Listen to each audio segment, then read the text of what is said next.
most dancers in competition world do not grow up to be professional dancers or to be in this industry at all. I don't think it has to do with age. I think it just has to do with, like, them really wanting, yeah, desire and passion for it. What do you think you're paying for? Because I think sometimes parents think they're paying for wins when you're paying for dance education. Welcome back to season 5 of Beyond the Steps, presented by Apolla Performance and Turning Point Dance Creations. We've got another fantastic conversation today and 2 great guests. Bree, tell everyone who we have with us. We're so excited to have both Chris Suchan and Liz Borom from Platinum Dance Events. Liz is a performer, educator, choreographer. She's working on stuff now, adjunct professor, podcast, content creator, and the Platinum National Dance Competition, Platinum Dance Experience, and Platinum Dance Collective creative director. Is that the right title? I want to make sure I get it right. And then Chris is a dancer turned mentor and entrepreneur and the executive director of Platinum National Dance Competition, Platinum Dance Experience, and Platinum Dance Collective.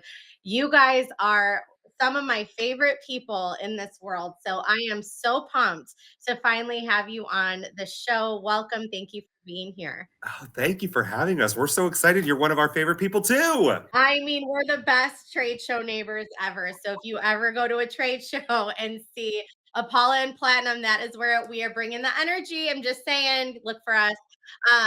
But no, we're so pumped because you guys really run world-class events and you really put education as a priority for everyone that walks through your doors, and you make it fun. And we don't take ourselves too seriously, but you have such a respect for the world that we're in with the arts and dance specifically. So what is the key to balancing bringing that humor in, whether it be on your social media platforms or on a competition weekend, so that that doesn't get lost, so that we do keep the fun in, what can become really intense weekends for these kiddos? It's just dance competition, right? So never to belittle what we do. What we do is, I think, very valuable and important in the world and in the industry and in child development. We're really proud of what we do.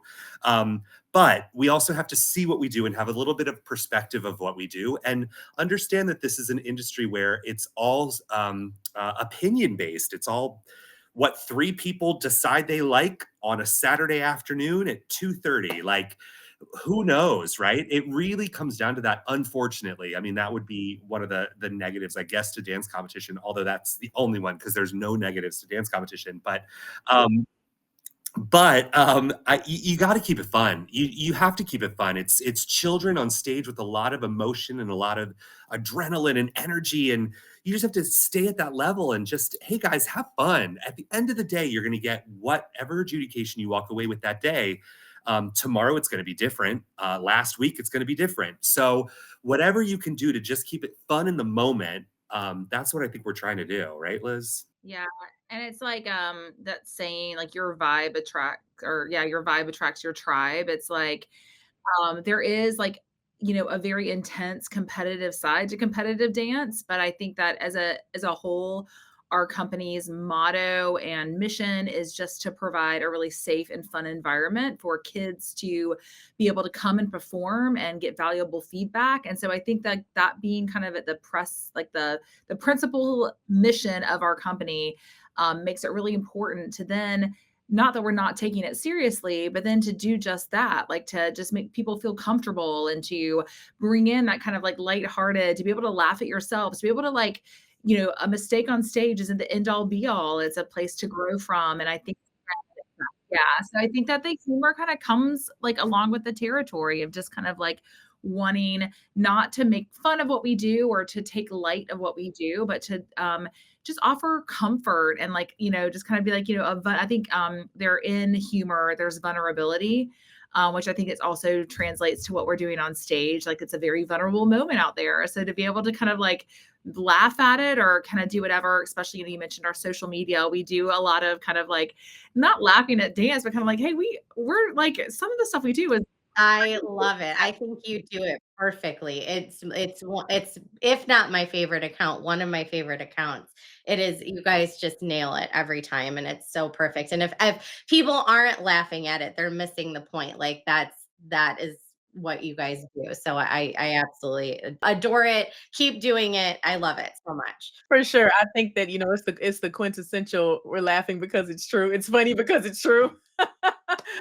Yeah, that's what I love it as a multiple time attendee of platinum events with my students.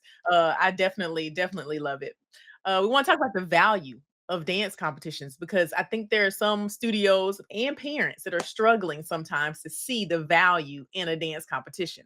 So, what are the key benefits of dance competitions? What do they offer studios and their dancers beyond the platinum, crystal, titanium, double ruby diamond award? Like, what do they offer beyond that? So, yeah, it's like a it's this is a conversation, weirdly enough, that Chris and I have more often than we would like because it's kind of like we're not trying to plug what we do, but both, Chris as our owner, and also me kind of being in with a huge part of this as well.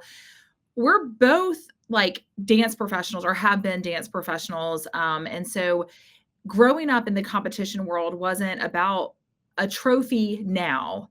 And so I think that it's really easy to get locked into like people just seeing that it's just about trophies and winning.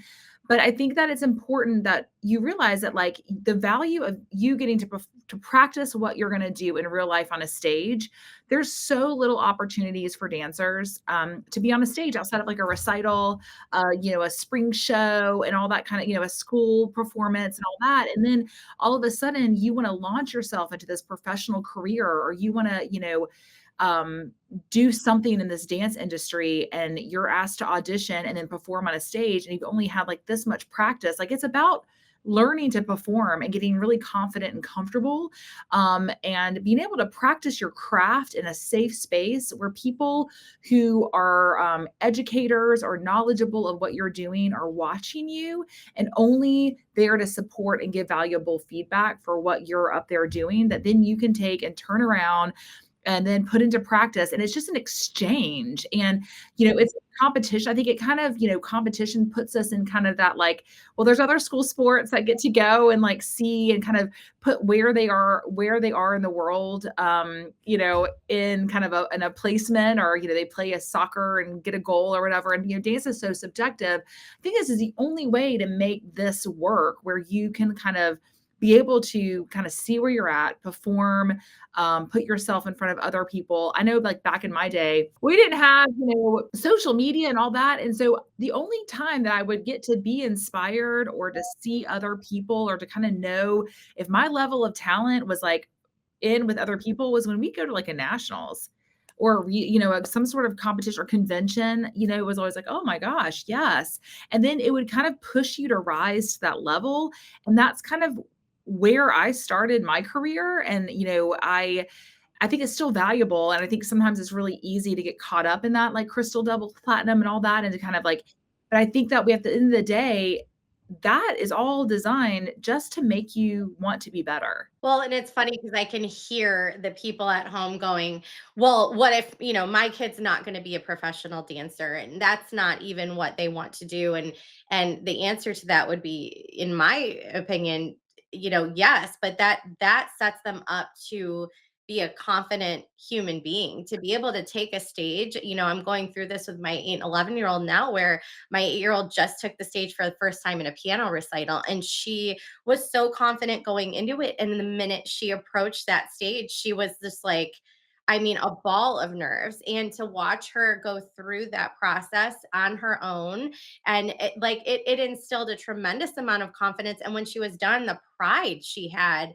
in herself for doing that big thing, right? Like, so no matter what you're going to do with your life after dance, being able to walk into a room and command a room and hold your head high and exude confidence. That's a skill that has to be built. That's not something that comes naturally to most people, right? So I think there's benefits there too. Absolutely. Yeah. To what Liz said, this is our soccer team. Like, I think most people can relate to that, that they grew up playing soccer, baseball, whatever that team sport was. This is it for dance. And, to go to your studio and to learn these skills and then have an outlet on a stage, that's where the outlet is. It happens to be on a stage. It's not on a soccer field. So to go out there with your team and to experience all those emotions, it's the best thing. And to have it finish with applause is also just the best thing, right? Yeah, there's so much to gain from it. So I understand too, it's an expensive sport, but you get out of it what you put into it. So if most dancers in competition world do not grow up to be professional dancers or to be in this industry at all. I wanted it, but I wanted it because I love dance so much. I wanted to be in it forever. But you learn your passions and you learn maybe, oh, you know what? I don't want to be on stage. I want to be backstage. Or I don't know. You learn so much about yourself when you're put into these vulnerable, adrenaline filled moments of like, yep, never again. Or yes, this is the only place I want to be is on a stage. Absolutely. I say this to all my parents who are coming into a company, it's travel dance, just like travel soccer or travel basketball. Let's call it travel dance. Forget calling it whatever, it's travel dance. So the same way you put your other kids in travel baseball and you go all over the country and you sit all day at a tournament, never knowing whether they're going to play to the next round.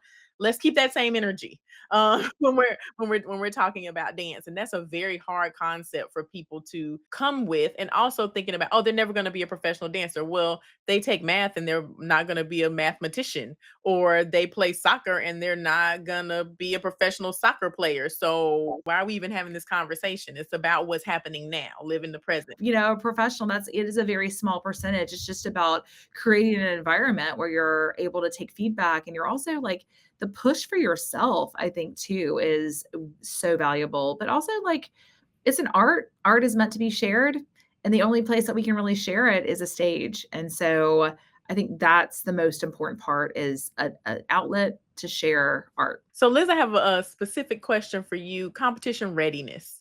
I get parents that are like, yeah, my kids too. So can they compete? No, your kid cannot compete. That's not happening. So how can a parent decide if their child, what are the signs that your child is ready? Is it just an age? I'm gonna say no to that. But what are the signs? Yeah, funny enough, Chris and I have very different competition experiences growing up.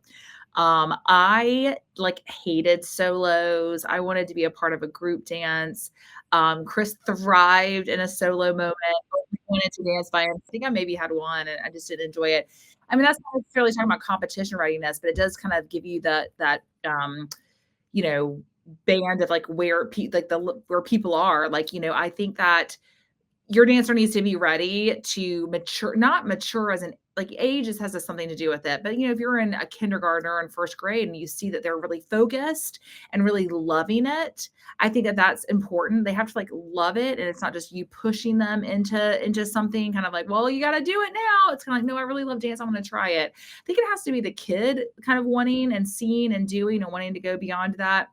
And then I think that like as a parent, I don't know, I don't have a kid that dances. I'm just speaking off the cuff here, but I think that as a parent, there's a responsibility to then know the value, the lessons like we just talked about, and be able to have a child like understand that. Yeah, babe, we're just going out to have fun. I don't, whatever happens, happens. But I think I think that has to be a mutual understanding. So I don't know if I'm really answering your question about readiness. I don't think it has to do with age. I think it just has to do with like them really wanting, yeah, desire and passion for it. Let's go to the true value of for the parents, for the dancers, for the studio owners. What should they be focusing on post competition? Because when we look at the competition experience, there's a lot you can take away. We've already talked about when you're ready to compete and what dancers get out of the experience of competing. But post competition,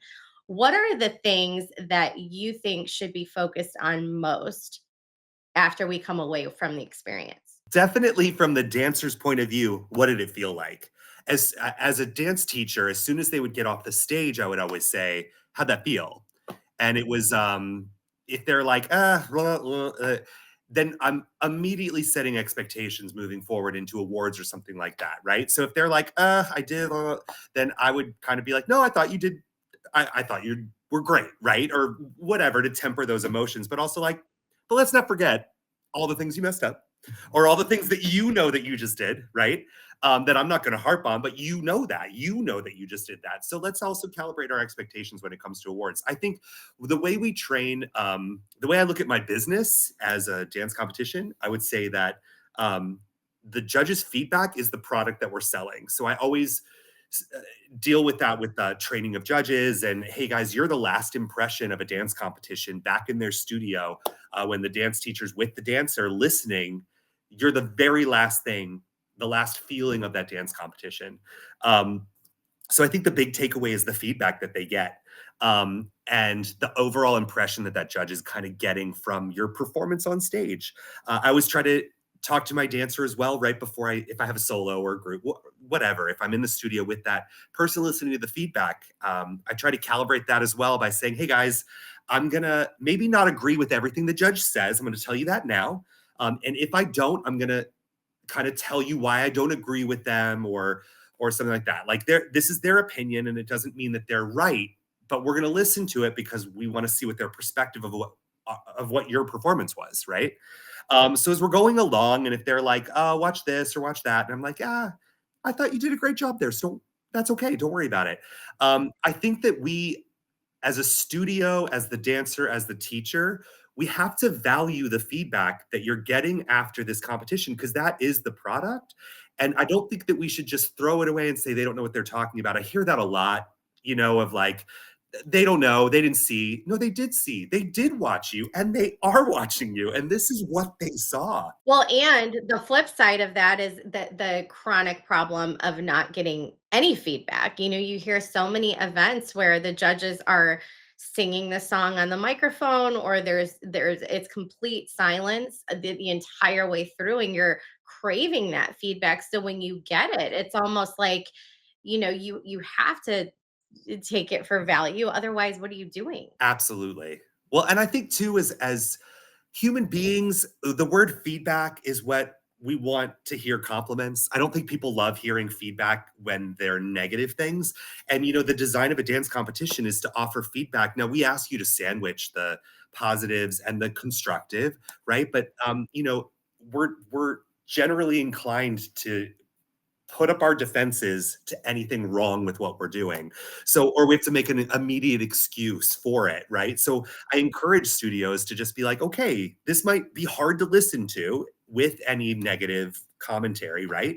But just to embrace it and not to discredit it immediately, because I just see that a lot.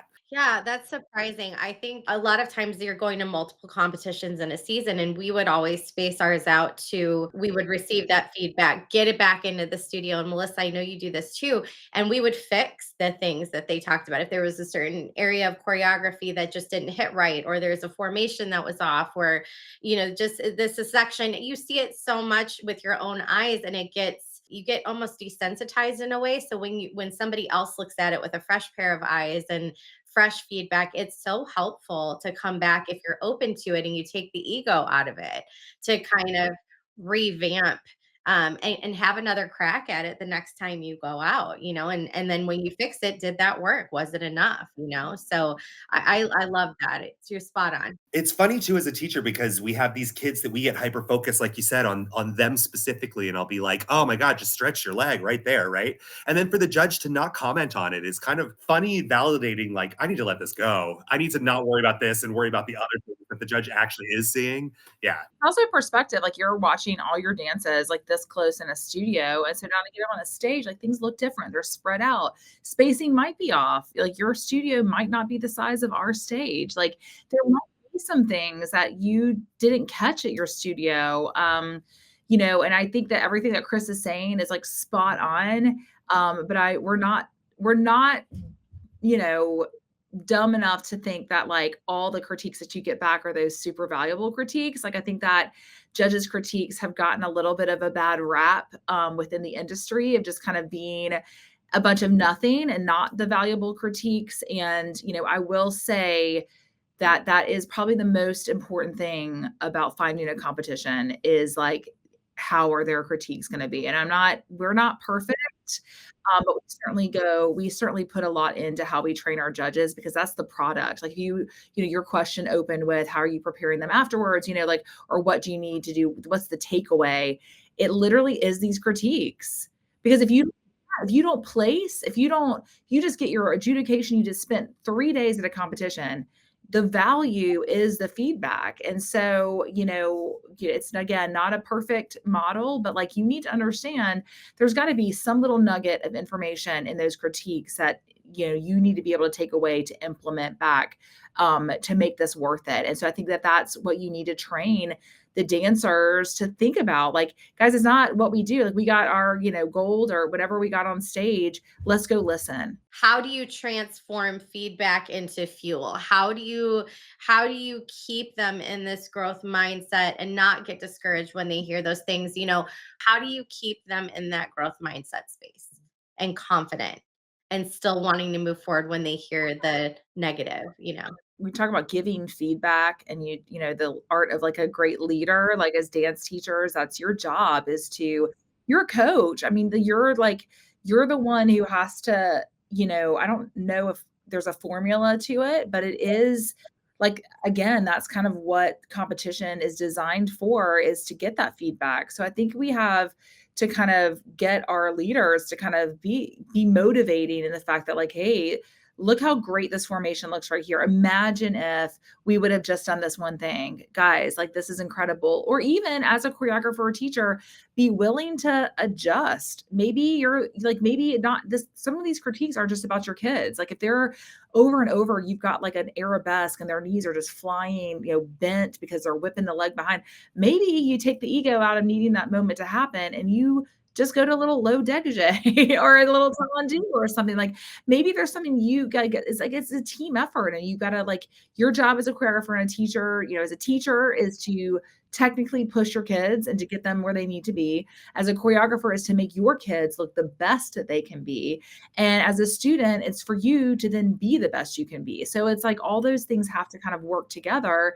And so I think that that's where the motivation lies. It's not just being like, well, you guys did a terrible job. Like, no, all right, guys, listen right here. They just keep telling you guys, no one's hitting this triple. Let's take it down to a double. I want to work with you. I want you to look great. Like, I just think it's not just a thing, a person. It's not about that. It's the soloist and the teacher in that moment. Sometimes the choreographer doesn't live in town, so they're just like, all right, like, let's work on the technique of this. Like, let me help you. I think that's how you motivate, to be willing to like adjust and to create systems and to help. And I'm really hearing you say we have to model, like, if we want the kids to be receptive to the feedback, we have to model that ourselves and be receptive and enthusiastic. And like, this is not a bad thing. This is great. Now we have all this material to work with, right? So it's being that example for the kiddos as well, as goes a long way. Because I'm in the studio with parents, and I direct the competition company. I got parents and students, and I want to talk about parents a little bit.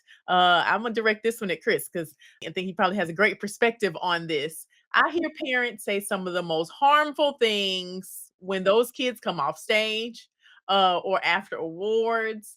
What are some phrases or approaches that parents can use to help foster a healthy relationship with their competition results for their children? I think what I always go back to, as the dance teacher, when the kid comes off the stage, is, how did that feel for you? The parent does not have although you parents out there, you think you know, you don't know. You don't know. I hate to tell you that, but you don't know. I would never go to a soccer match and after my 10th soccer match be like, I'm going to go coach the soccer team. I don't know soccer. I don't know, right? So parents, you have to try. I don't know why in the dance industry parents feel obliged to know everything. And I mean that with all due respect. Like, I get it. You sit there all day. That doesn't mean anything. So for the parent to just say to the child, how did that feel? Did you have fun? I always want to say, did you have fun? Because if you're not having fun, why are we here? What's the point of all of this? An adrenaline and the scary in the moment might not be fun, but later on, it's like, no, no, no, I love that adrenaline moment. Like, I want to get back on stage because that is like the most fun of it all. But parents, you just gotta, you have to stop putting your opinion on what just happened on the kid. And one thing I'm learning more and more as an adult, I don't want feedback all the time. So I would love it if you would say, hey, I've got some feedback. Do you want it? So maybe talking to your kid and saying, hey, how did it feel? So it's not your opinion. How did it feel? Did you have fun? Great. I noticed a couple things. Do you want me to tell you what I noticed? And if the kid's like, no, mom, no, I don't. then let it be done. Let it be okay. Let's go get a hot dog at the concession stand and let's go hang out. I don't know. Parents, you just got to take a step back. I'm sorry because they're your pride and joy out there on the stage, but it's not you, it's them. That's them. It's them out there, right? Right. And you also have to, I think I try to temper with my parent. What do you think you're paying for? Because I think sometimes parents think they're paying for wins when you're paying for dance education. That's what you're paying for. So what was the learning moment for your child in that performance? Not you didn't pay for a platinum or a first overall. You paid for the experience. It all boils down to that, like, biased opinion of, like, of course, I have a son, he doesn't dance, but, like, I think he's the greatest thing in the world. Have I seen him fail at stuff? I sure have, but, like, again, that's the job of a parent. A lot of times too, parents like to make us aware of the journey that their dancer has been on to get to the place that they've now been on the stage. That's great. I don't know, none of us know anyone's journey until they're showcasing what they're actually doing on the stage. So be okay with that. It's okay if they're on the road to greatness. They don't have to be great right now, right? We also can recognize the pathway and we can recognize the passion of a dancer on stage. And if they're technically not very good, but you can tell they love being out there, that's rewarding. And we're going to reward that. Teen girl, like, not every, that was an exaggeration. Like, they come off the stage crying. Like, leave them alone for a second. Let them go through what they're going through. And then, it's just there, you can't fix all the problems in the world by giving immediate negative feedback to your dancer when they come off stage. Like, Well, and it's interesting because that is part of the value of the experience that they're getting is learning how to work through the disappointment, how quickly they can bounce back from all of that, right? And the idea they had in their head versus what actually happened and managing all of those emotions to be able to get back out there and do it again and come back, be mentally strong through it all. And so again, it's that lesson. But yeah, I will say as a parent, it's really hard to remember. I'm famous for on the show constantly. That is what happened. That is where you placed. That is the adjudication you got. So I'm not saying you should look at your child and be like, yeah, be better. Like, I'm not saying that, but accept what just happened. Accept it. You might not like what you got, but it is what you got. So what can we do? We'll listen to the critiques. We'll try to grow from it. But this is how do you feel right now? Are you ready to quit dance because you got a high gold? Or is this going to push you further? Did you have room to grow on stage? Or was that really in your mind the best performance you've ever given? Then maybe we have to rethink this because it was a high gold performance, right? These kids are smarter than we think they are, and we have to give them the credit to accept whatever happens, right? and we go back to, like, subjectivity. It's like at any other point in the day or, tomorrow morning, your score is gonna be different. Like, we have to also, as parents, embrace, like, the idea that, like, there is so much opinion. We can't just kick a ball into a goal, like, and that be like, "That's the call, that's the verdict." So we have to, like, also be just willing and teach the lesson of, like, this is what the opinion was. Well, let's move on to homework because I feel like based on this conversation, there's a lot of homework that is needed. Every week we give our viewers one small thing that they can do within the next 7 days between now and the next show to make some progress on one of the areas that we've talked about today. So I am going to start with Chris's homework, and you can direct it to parents, students, judges, teachers, whoever you want. What's your one little thing they can do between now and next week? The one thing that they can do, encourage your dancer and the feeling that they felt on the stage, as opposed to all of the things, all of the quantifying things associated with it, placement, adjudication, all that. Let's focus instead on the feelings that we've had and the love and the passion and the drive for what we're doing, as opposed to the end result. Liz, you're up. What's your homework and who's it for? My homework is for teachers and students. I think that your homework is to get comfortable with receiving feedback. And just the practice of that. So whether it's, if two friends, if you guys want to get in there and you do your solo for your friend and they tell you what fix, if it's the studio director giving, the feedback, I think everyone just needs to be comfortable with getting feedback that isn't just like, oh, that was awesome. And then have the conversation of, what is our goal this competition season? What do we want out of it that isn't medal or adjudication based? But go ahead, since it's early on in our competition season, some probably haven't started yet. Like, have the conversation. What is our goal? Is our goal going to be that at the end of every competition, we take our feedback and we review it, and then we get to work really hard and we're going to build technique? Is the goal that, at least one of our competitions, we make it to the top 10? Okay, great. How are we going to get there? It's going to be this, it's all going to come back to the feedback. But like, what is the goal? I think we're just defining goals, defining things outside of like, we want to get a platinum on everything. I think defining the goals right now is a good way to start. And just the practice of feedback, receiving it, getting it before you hit the stage. Love it. Well, you have your homework from Chris and Liz. You're going to get your homework from us. It's the same homework every single week. Take the Steps initiative. It's the impetus for this show, Beyond the Steps. This has been going on for 5 years. So if you haven't done your homework yet, please go do your homework. Bree has the link going across the bottom of the screen right now. It's totally free. It's modules on everything from nutrition, psychology, medicine and science, racism, sex abuse and prevention. All of that stuff is there, and it's free information. So please, please, please go and take that. Liz and Chris are with Dance Platinum. You can find all the information about them at danceplatinum.com. We have Liz. I think we have to get in touch with you at liz@danceplatinum.com. If people want to email you, Chris, is there a contact for you as well? Chris@danceplatinum.com. I love it. Thank you guys so much for being here today. We talked about the top post-competition takeaways for dancers, their parents, and studio directors. Thank you again to Liz Borom and Chris Suchan from Platinum Dance Events for being here. And you guys, we appreciate your time. I know you guys are really busy right now. We're talking all things cheer next week with Brantley Jatu from USASF. Don't miss it. And until next time, we hope you continue your journey beyond the steps. Everybody have a great weekend. Bye. Bye.